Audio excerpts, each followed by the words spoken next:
Every conversation about AI in legal practice over the last 2 years has eventually come back to the same moment. A New York federal court, 2023, where a lawyer filed a brief containing 6 cases that simply did not exist, was sanctioned for it, and watched the story go around the world within 48 hours.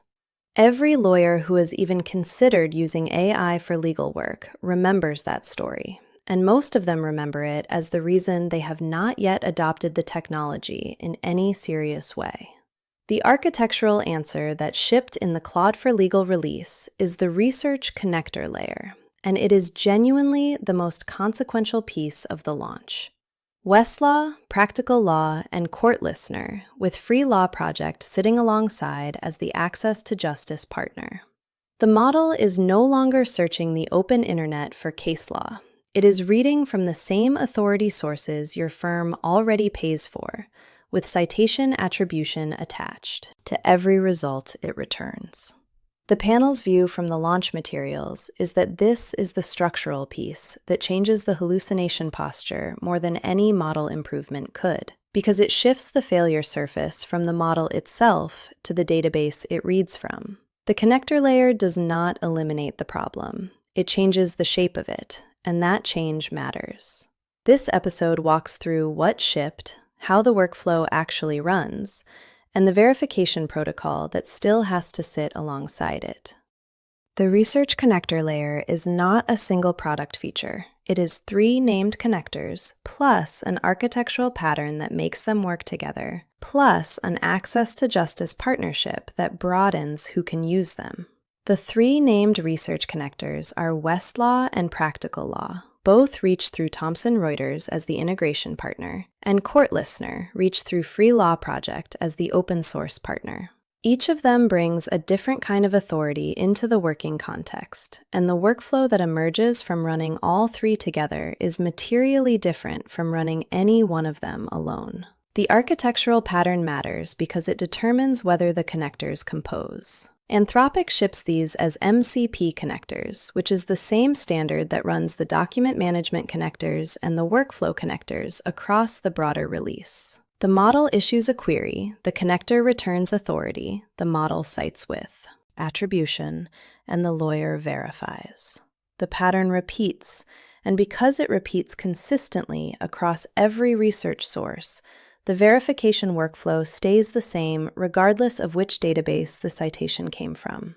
The access to justice piece deserves real attention because it is unusual for a foundation model release to make this choice. Free Law Project, who run CourtListener, are partners on the release, and so is the Justice Technology Association. The result is that the research workflow is not just available to firms with Thomson Reuters subscriptions. It is also available, through CourtListener, to solo practitioners, public defenders, legal aid clinics, and academic users. The panel notes this as a meaningful design choice that distinguishes the release from a straightforward enterprise play.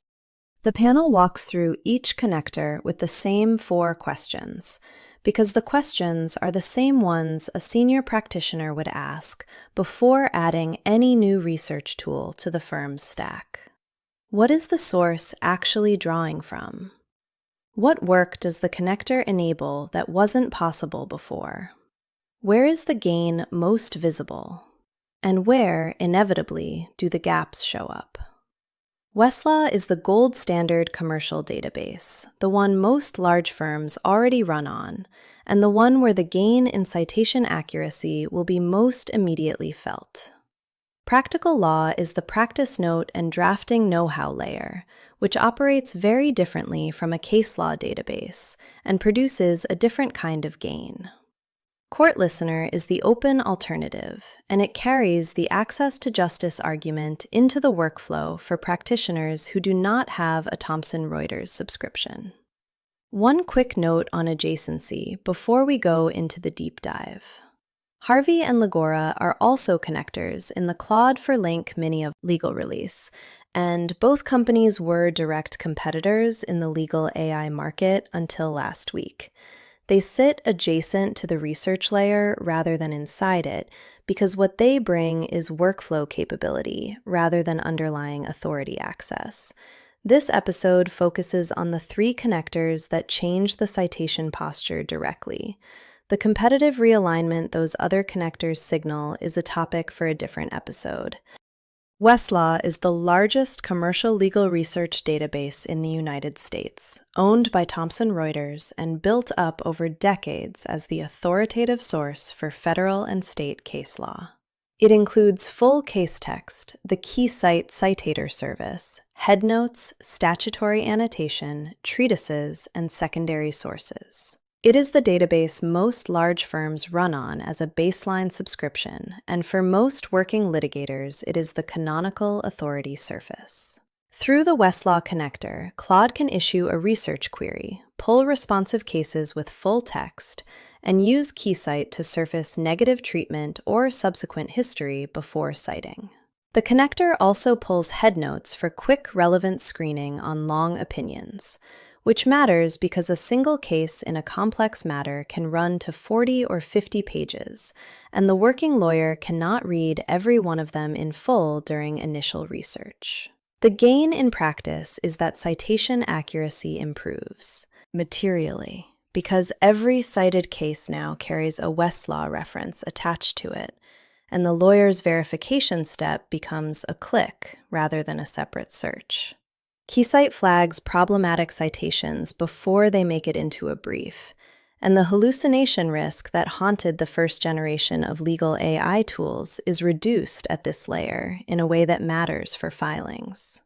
The gaps come from subscription cost and coverage. Not every firm has Westlaw, and not every Westlaw subscription includes every content area.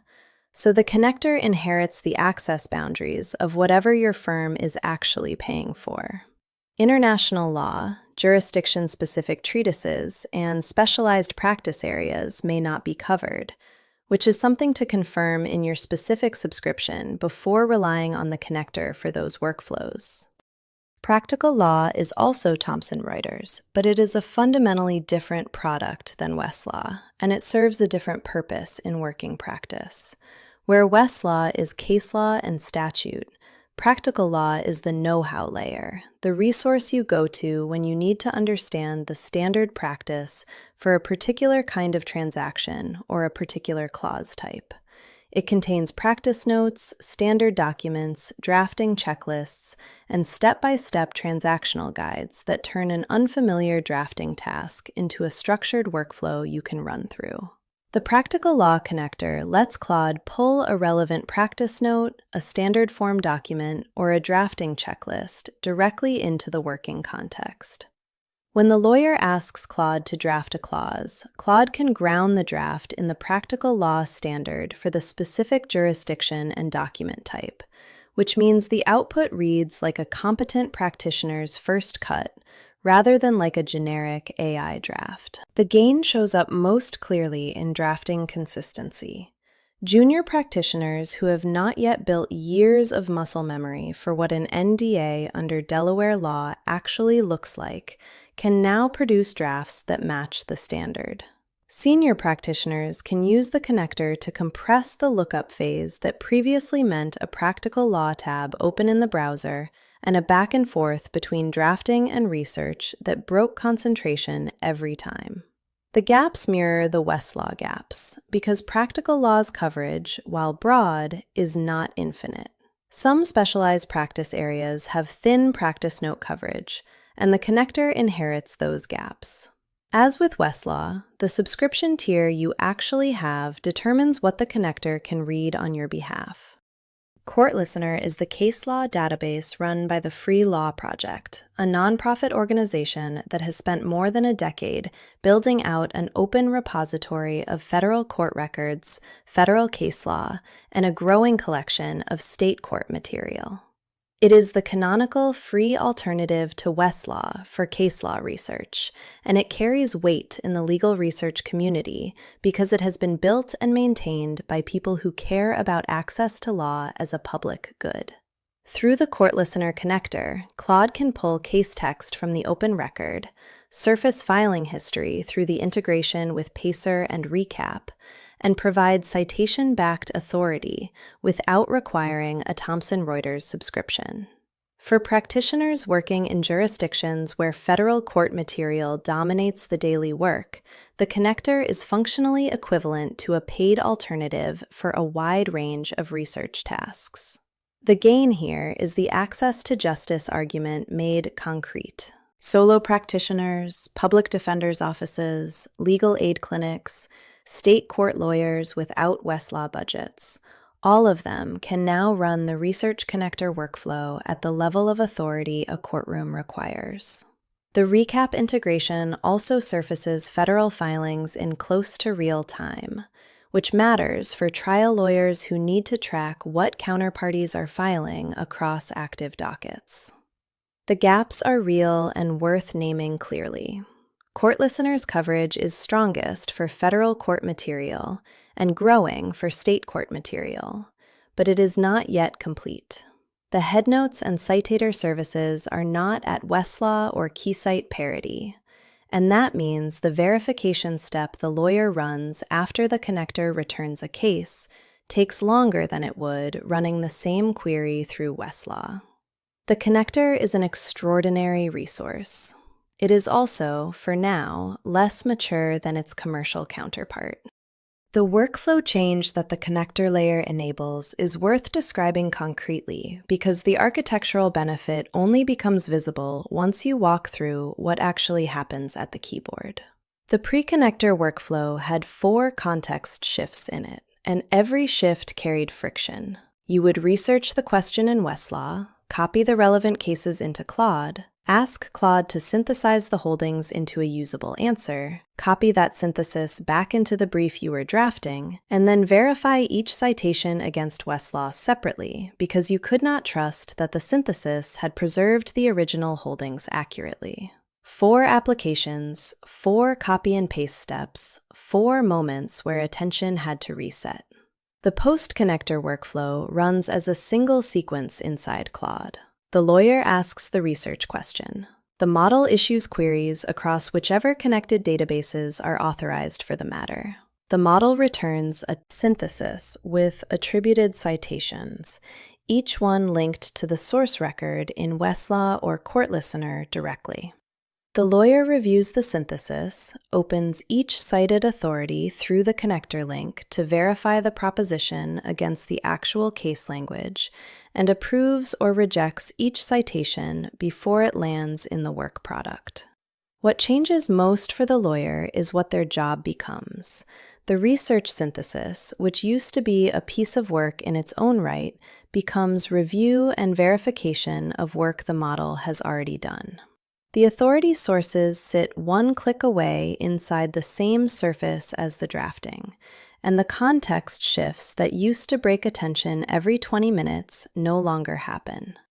The hallucination problem in legal AI has always had 2 distinct components, and the connector layer addresses both of them in different ways. Understanding the distinction matters because the second failure mode is the one that catches skilled practitioners off guard, and the connector layer is most valuable precisely there. The first failure mode is the famous one. The model invents authority that does not exist, fabricates a case name and a citation that looks plausible on the page, and a lawyer who trusts the output without verification ends up filing a brief that cannot be defended. The connector layer addresses this failure mode directly because the model is now reading from authority databases rather than generating from training data. A case either exists in Westlaw or it does not. The connector can tell the difference, and the model can be configured to cite only what the connector actually returned. The second failure mode is the more common one, and the more dangerous one in skilled hands, because the output sounds correct even when it is wrong. The model cites a real case but misstates the holding. The model attributes a proposition to a case that mentioned the proposition only in passing dicta. The model conflates 2 related cases and attributes the holding of one to the citation of the other. A junior associate reading quickly under time pressure will not always catch the misstatement. The connector layer addresses this failure mode less completely, but still meaningfully, because every citation now has a database reference attached, and the lawyer's verification step is faster precisely because the authority sits one click away inside the workflow. Anthropic publishes that every model release is evaluated against more than 24 legal-specific scorers, with citation accuracy and ungrounded case quotes among the named metrics. The combination of the connector layer and that evaluation discipline produces the strongest hallucination posture any foundation model has shipped into legal practice. The panel takes this seriously while still holding the verification protocol as essential. 3 things about the work do not change at all when the connector layer goes live, and it is worth being explicit about each of them because the temptation to delegate too much is real, especially for firms under hourly billing pressure. The lawyer still verifies. Sourcing through the connector layer reduces fabrication risk substantially, but it does not eliminate the risk that a real case has been misquoted or misapplied. And the verification protocol the panel has covered in previous episodes still applies in full. The 5 Qs protocol from Foundations number 7 runs on every brief draft. The 15-minute citation check workflow from Foundations number 6 runs on every research synthesis that touches a court filing. Every citation that makes it into a final document has had a human eye on the actual source language. The lawyer still picks the cases. The model surfaces responsive authority across the databases connected to the matter.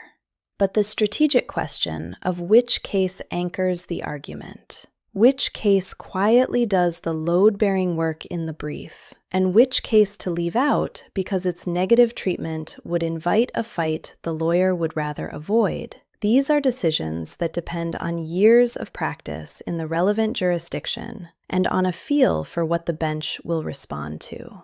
The model can surface options. The lawyer chooses. The lawyer still owns the assertion. When a brief says, the case stands for the proposition that, the proposition language is the lawyer's voice making the lawyer's argument about the lawyer's reading of the authority. The model can suggest, the connector can verify, the senior partner can review. The signature on the filing is yours, and that has never changed.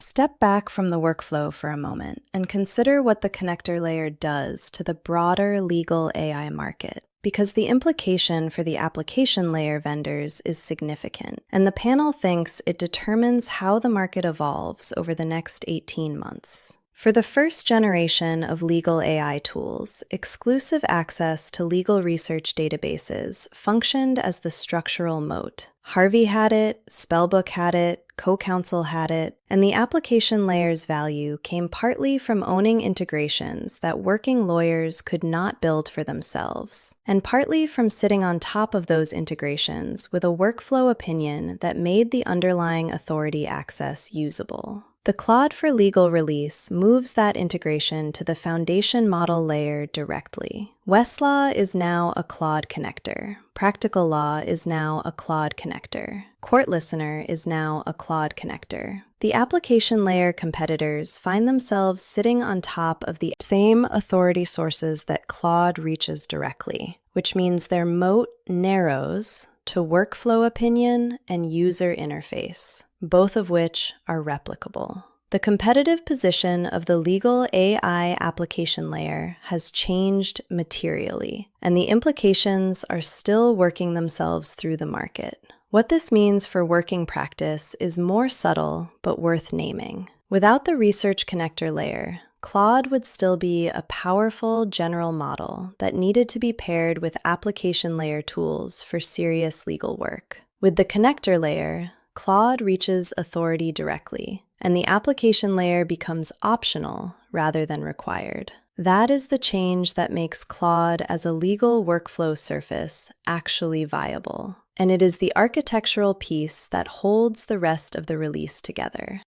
That was the walkthrough. 3 named research connectors, the workflow that changes when they go live, the hallucination posture answered at the architectural level, and the verification protocol that still runs alongside everything the connector layer makes possible.